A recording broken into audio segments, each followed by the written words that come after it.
ለተመልካቾቻችን ወደ ማዕከላዊና ሰፋ ያለ ዘገባችን ክፍለ ጊዜ አልፈናል። ምንም እንኳን ከጦርነቱ ጋር ግንኙነት ባይኖረውም አሁንም አሳዛኝ በሆነ ዘገባ ላይ እናተኩራለን። የቢንያሚና ከተማ ነዋሪ የሆነው ወጣት ዮሲ ሰላምሴን ነፍስ ይማር በፖሊስ በተደጋጋሚ አልአግባብ ተጎድቻለሁ በማለት ራሱን መግደሉ የሚታወስ ነው። ከዮሲ ሞት በኋላ ቤተሰቦቹ ያነሷቸውና በቂ መልስ ያላገኙላቸው ጥያቄዎች አሉ። በተደጋጋሚ በፖሊስ ሰራዊት ላይ ቁጣን ሰንዝረዋል። የዮሲን አሟሟትና የቤተሰቦችን ብሶትና ጥያቄ ከቅርብ ለመስማት በቀብሩ ስነ ስርዓት ተገኝተን ያየነውን የሰማነውን በመጠኑ ባለፈው ሳምንት ማቅረባችን የሚታወስ ነው።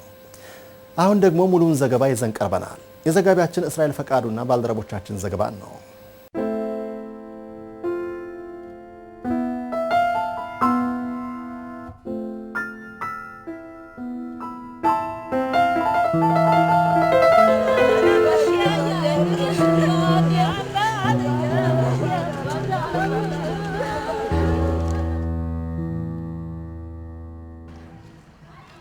አቤት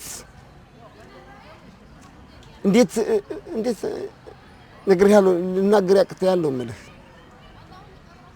ጢስ ያክል አይናገርም ነው ማለት ከወንድሞቹ ጋር ከኔ ጋር ከናቱ ጋር እንዲያውም ወንድሞቹን መሳም ነው መልሶ የእህቱ ልጆች አሉ እነሱን ይዞ በዚህ መምጣት በዛ መሄድ እነሱ ጋር ምን ነገር ኮሽ አረግም ሲገባ እንኳን ሌላ ቴሌቪዥን ምናምን ቀስ አርጎ ነው አባቴና ተረብሽቱ ነው የሚል ይረበሻል። ምንም ስራው አልኩ ምንም ስራ አልኩ እኔ ካለው ከዛ እንትኗን ቀስ አርጎ ቀስ ብሎ ገደም ብሎ መስማት ነው። እነሱ ጫጫታ ያበዙ እንደሆነ ጫቅሎቹ ይዘና ወደ ደጅ መውጣት ነው። ይሄ ነው የሱ ስራ። አንድ ቀን ተኮርፎ አያውቅም። እኔ ከወንድሞቹ ጋር ብስጭት ስድብ የሚባል ነገር አይወድም። ብክላ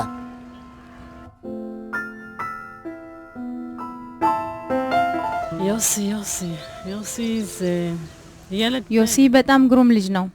ፈገግታ ከፊቱ የማይለይ ደስተኛ ልጅ ነበር። የሁሉም ጓደኛና ሁሉንም የሚወድ ስለሱ በቃላት ለመዘርዘር የማይቻል ወጣት ነበር።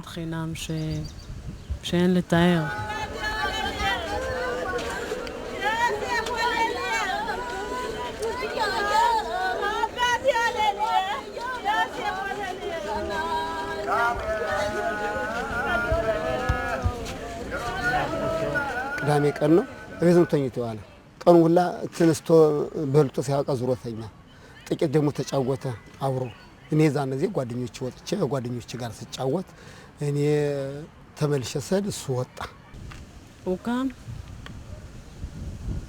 يخلف بقديم يطلع بخوت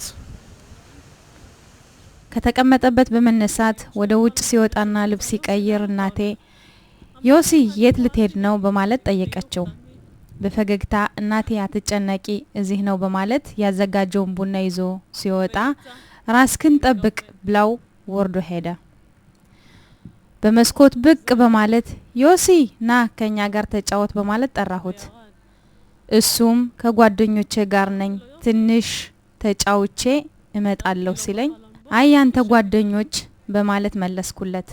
እሱም እህቴ መጥፎ ሰው የለም ሁላችንም ጓደኛሞችና ወንድማማቾች ነን በማለት በርቀት ሲመልስልኝ ያንተ ጓደኞች አንድ ቀን ይጥሉሃል አልኩት። ለዮሲ በዚህ ዓለም ላይ መጥፎ ሰዎች የሉም ለሱ ሁሉም ሰዎች ጥሩ ናቸው ብሎ ነው የሚያስበው። זוכרת שאמרתי לו עוד החברים שלך האחים שלך האלה יפילו אותך יום אחד אבל יוסי אצלו אין אנשים רעים יש אנשים טובים בעולם הזה.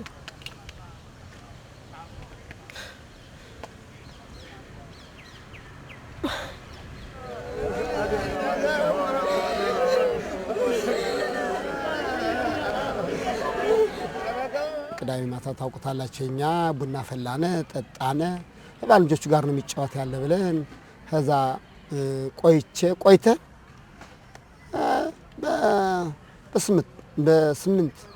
በስምንት ግድም ይሆናል እንዲያ ኢማን ይዘ ስምንት ተኩል እንዲያ ሲሆን አረ ምስጣሮች መጥተው በካሽማን እዚህ ላይ ነው እንትን ወዲያኛይቱ ቀይ እንትን አለው ብረት ግድም እሱ ነው። ሰዎችም አሉ ጓደኞች በሙሉ መንደረኞችም አሉ ጓደኞችም አብረው አሉ። አሁን ደረሱና ዮሴፍ የሚባል ማን ነው? እኔ እንደሚመስለኝ ጎረቶቹ ደውለው ነው ያስመጣቸው እኔ ምስጣሮች ይህም ነው አያ በእነሱ ባይጠሩት ዮሴፍ ብለው አይጠሩት ነበር ያሻር ዮሴፍ የሚባል ማን ነው? ይዛን እዚህ ብድግ እንዲቻርጉ ሲል በካሽማር לא האמנתי עד שראיתי את התמונות. በአይኔ የተመለከትኩትን ማመን አልቻልኩም። ጉንዳን እንኳን የማይነካና የማይገል ልጅ አሰቃዩት፣ አቃጠሉት። נמלה הוא לא יכול להרוג. ኋላ ወደቀ መሬት ሲወድቅ አሁን ይዛን እዚህ ምን ያደርጋሉ? አንድ እግሩን ይዘው እየጎተቱ እስከ መኪናው ድረስ ከመኪናው አግተው አንዱ እግሩ እንደዘለቀ መንገድ ይሁላ እነዚህ ናቸው የሚነግሩኝ። እኔ አልነበርኩ፣ ጓደኞቹ እዚህ ነበሩ፣ ሴቶችም ነበሩ፣ እንዲያም ነበሩ። እግሩ እየጎተቱ ኋላ አረግሩ ሲሉ ኋላ እንደገና ወርደው እግሩን አስገብተው ይዘውታሉ። አሰሩት እግሩንም እጁንም አሰሩ። יש עדים שראו ואמרו יוסי לא התנגד. የአይን ተመልካቾች እንደነገሩኝ ዮሲ ምንም የተቃወመው ነገር አልነበረም። እሺ በማለት ነበር ትዕዛዝ የፈጸመው። ነገር ግን እኛ ደካማ በመሆናችን እንደፈለጉት ስራቸውን ሰሩ። הם יודעים לעשות את העבודה. כי אנחנו חלשים, מה לעשות?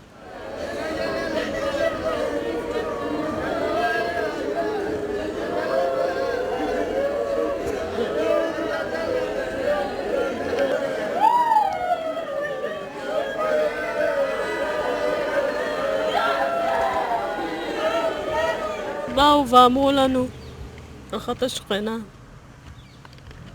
ጎረቤታችን ወደ ቤት በሩጫ በመምጣት ፖሊሶች ዮሲን ወሰዱት ብላ ስትነግረን አላመንኩም። ሁሉንም የሚወድ ደስተኛና ፈገግተኛ ወጣት ምን አደረገ ብለው ነው በማለት እየተናገርኩ ያለው አባቴ እናቴን በመያዝ ወደ ፖሊስ ጣቢያ ተጓዙ። לא יודעים למה, לקחו אותו. ישר אבא שלי לקח את אמא שלי, הלכו למשטרה. እዛ ታና ምስጣራ በቢንያሚና ሎ ዚክሮን ታና ዚክሮን አሁን ከዛ በደርስ የናሽከር ጥለውት እጅግሩ እንደታሰረ እጁን እንደዚህ አድርጎ አስረው እግሩ እንደታሰረ መሬት ጥለውት የዛን ጊዜ አላውቀውም ምንም እንደምናገርም አላውቅም። የዛን ጊዜ ዳጨርኩ። እናቴ ስም አብራ ሄዳለች። እናቴ ስም ዳጨረሽ።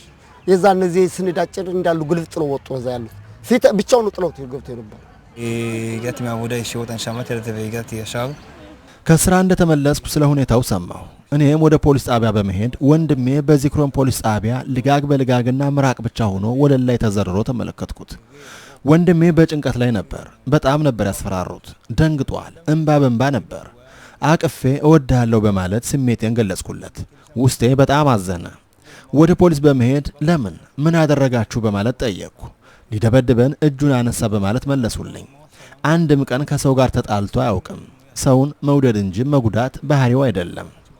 הוא אף פעם לא היה מעורב במקרה של אלימות, שום דבר כזה, אין לו לב להרים יד על בן אדם. እንጃ የዛን ጊዜ ርስል አሁን ግማሾቹ ፍቱት አባትየው መጥቶ ለምን ይሄን ታረጋላችሁ? እዛ እነሱን ተጣሉ፣ እነሱን ተናኮሩ።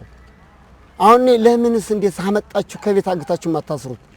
ለምን እዚህ ጥሩታላችሁ? ኻጡል ነው ውሻ ነው እንዴት እንደ ውሻ ትጥሉታላችሁ? ስን አንተ አባቱን ያው አሁን የዛን ጊዜ አምቡላንስ ይደርሳል። አምቡላንስ አዝምነዋል። አሁን ያን ፍታ አድርገው አንድ ጋርም አምቡላንሱም አላገቡት። አሁን ያን አምቡላንሱ ደረሰ። የአምቡላንሱ ሐኪም ያን ብቻ ገባው። ከሰራ ካበላሸ አብረው መሄድ የነበረባቸው እስከ ቤት ኮሌሙ እኔ አልሄዱ። ያው አምቡላንሱ ብቻ ነው ሄደ። אם הוא תקף שוטרים לכאורה ואם ፖሊስ ከደበደበና የሰው ቤት ሊሰብር ሙከራ ሲያደርግ ከተገኘ ወደ ሆስፒታል ያለ ፖሊስ እንዴት ብቻውን ሊሄድ ቻለ? የአልኮል ምርመራም ሆነ ሌላ ምርመራ ሳያደርግ ነበር ወደ ቤቱ የተመለሰ። ታዲያ እንዴት ነው ተደበደብን የሚሉት? ጠባቂ ፖሊስ የምትሉት የት አለ? አደገኛነቱስ የት ላይ ነው? በእውነት ከሆነ ምንም አይነት ምርመራ አልተደረገም። היכן בעצם השמירה המשטרתית שאתם מדברים? איפה המסוכנות? בטח ובטח שלא בוצע שום חקירה. ከዛን ጀምሮ መናገርቶ አበቃ። ዝም ብሎ አሁን ነገር ስጠይቀው እንዲያስላ አልኮል በሰደር ነው እንጂ ሌላ የለው በክላ እዛን ፊት ይጫወት ነበር፣ ይነጋገር ነበር። ምን እናርግ ምን እንስራ እያለ ይነጋገር ነበር። ከዛን ጀምሮ ዘው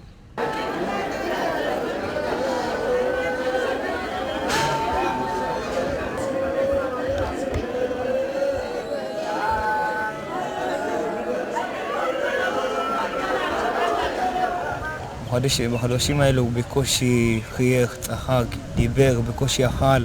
በእነዚህ ወራቶች እንደ ድሮው መሳቅ የለም። ደንጋጣና ፈሪ ሆነዋል። በግድ ነው ምግብ የሚበላው። ብዙም አያወራም። ፖሊስ ያደረጉት ይህን ብቻ አይደለም። የነበረው ሁኔታ በጣም ስላስቆጣን ዝም ብለን አናልፍም በማለት አቤቱታ አስገባን። በቤንያሚና ጋዜጣም ስለ ሁኔታው ዘገባ ቀረበ። የተለያዩ የመገናኛ አውታሮች በፌስቡክ ሁኔታውን መግለጽ ስንጀምር ይባስ ብለው በስልክም ሆነ እቤት በመምጣት ፖሊሶች ማስፈራራት ጀመሩ።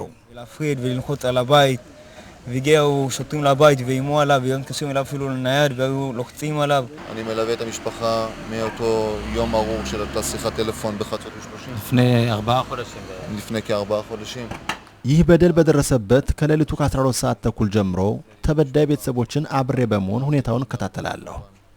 አዎ ከ4 ወራት በፊት ያደረኩት ከማህበራዊ መስሪያ ቤት ጋር ቤተሰቦች ግንኙነት እንዲኖራቸውና ጠበቃ አብሯቸው እንዲጓዝ አድርጌያለሁ። ከዚህ በተጨማሪ በከተማችን በሚገኘው መጽሔት ጌፌን ስለ ሁኔታው ቃለ መጠይቅ በማድረግ ዘገባ እንዲኖር አድርገናል። ፖሊስ ያሰቡት በኢኮኖሚ ደካማ የሆኑና በራሳቸው የማይተማመኑ ሌላ ኢትዮጵያውያን ቤተሰብ አገኘን በማለት ነበር እንደፈለጉ ማድረግ የፈለጉት። ነገር ግን ከጠንካራ ቤተሰብና የሀገሪቱን ባህልና ስራ በሚገባ የሚረዱ ቤተሰቦች መሆናቸውንና እስከ መጨረሻው እንደማይለቋቸው ቢያውቁ ኖሮ ይህን አያደርጉም ነበር። ሌላ ወጣት ቢሆን ኖሮ በዚህ አይነት ህገ ወጥ አሰራር ባልተጠቀሙ ነበር። ስለዚህ ይህ ሁኔታ በደንብ እንዲመረመርና ውጤት እንዲኖረው የራሴን ጥረት በሙሉ አደርጋለሁ። הדין הם לא היו עושים את זה.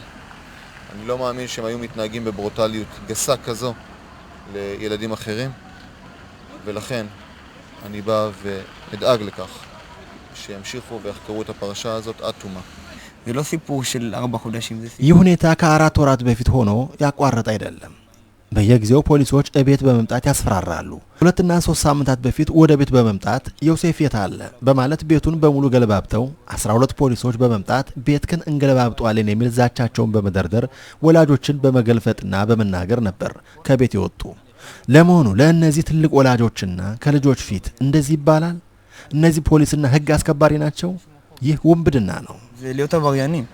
זה ממש להיות עבריינים.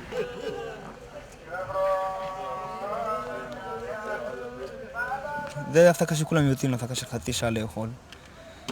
ויוס לא חזר. לא חזר.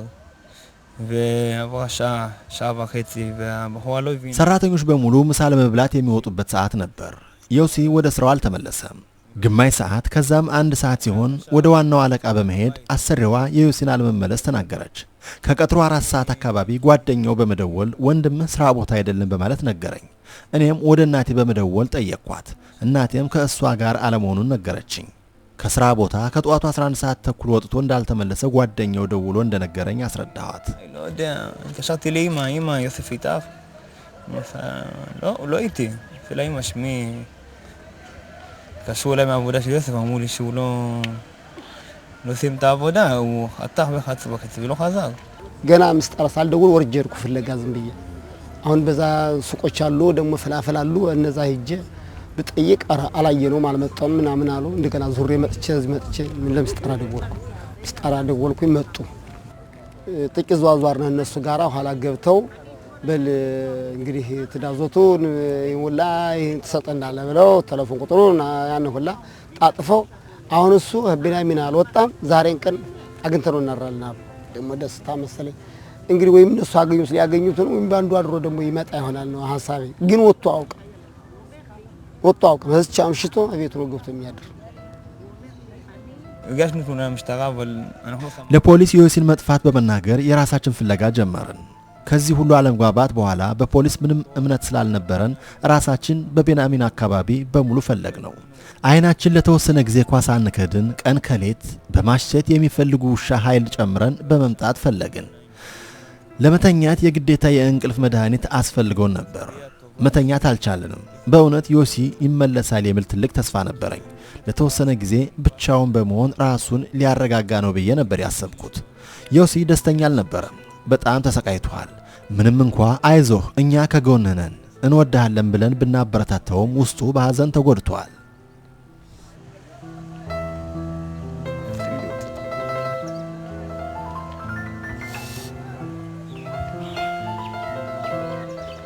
ሮብ ሲፈልጉ አደሩ፣ ሐሙስ ሲፈልጉ አለ፣ ሐሙስ ማታ ሲፈልግ ታደረ፣ ሐሙስ ማታ በውሻ ሲፈልጉ አደሩ።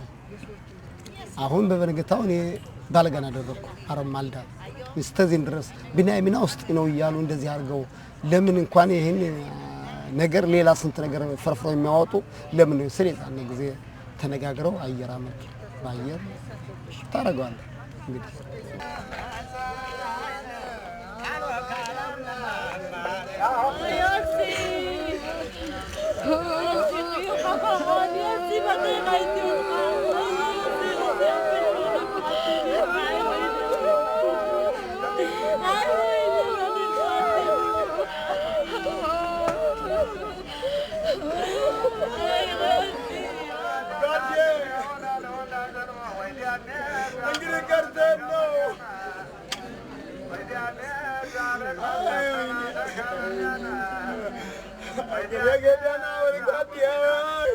אני בא ואומר, ההתנכלות הזאת של הרשויות לאוכלוסיות מוחלשות ደካማ ህብረተሰብን የህዝብ አገልጋዮች ሲተናኮሉና ችግር ሲፈጥሩ የመጀመሪያ ጊዜ አይደለም። በጣም የሚያናድና የሚያምታታ ሁኔታ ነው። በዲሞክራሲ ላይ እንቅፋት የሆነ በሙሉ ቦታው እዚህ አይደለም። እኔ የህግ ጠበቃ እንደመሆኔ መጠን በዚህ ሂደት ላይ እስከ መጨረሻው በመሄድ ትክክለኛ ፍርድ እንዲኖር ሁሉንም አደርጋለሁ። עד שהעניין ימוצה עד תום.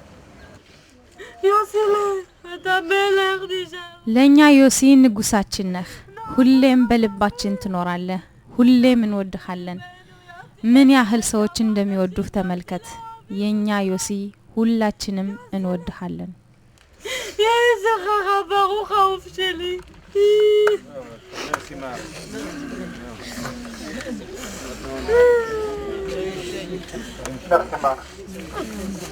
ነፍስ ይማር